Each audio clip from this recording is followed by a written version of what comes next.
Souvenez-vous, c'était il y a un an. Si le budget de la sécurité sociale n'est pas adopté, là, il n'y a aucune solution pour que votre carte vitale ne marche plus, il n'y a plus de retraite, il n'y a plus d'allocation chômage. À ce moment-là, Michel Barnier est Premier ministre dans une Assemblée nationale totalement morcelée.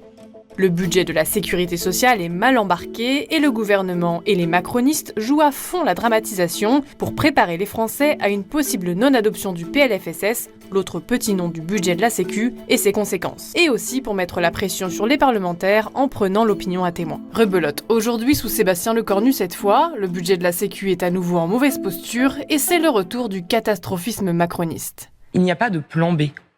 Il n'y a pas de plan B. Il n'y a pas de Vous plan B. dramatisez ce matin. Alors, on ne dramatise pas, on dit les choses. Il n'y a pas de corde de rappel possible. Vous avez parlé de plan B, est-ce qu'il y a un plan de secours? Je dis qu'il n'y avait pas de plan B.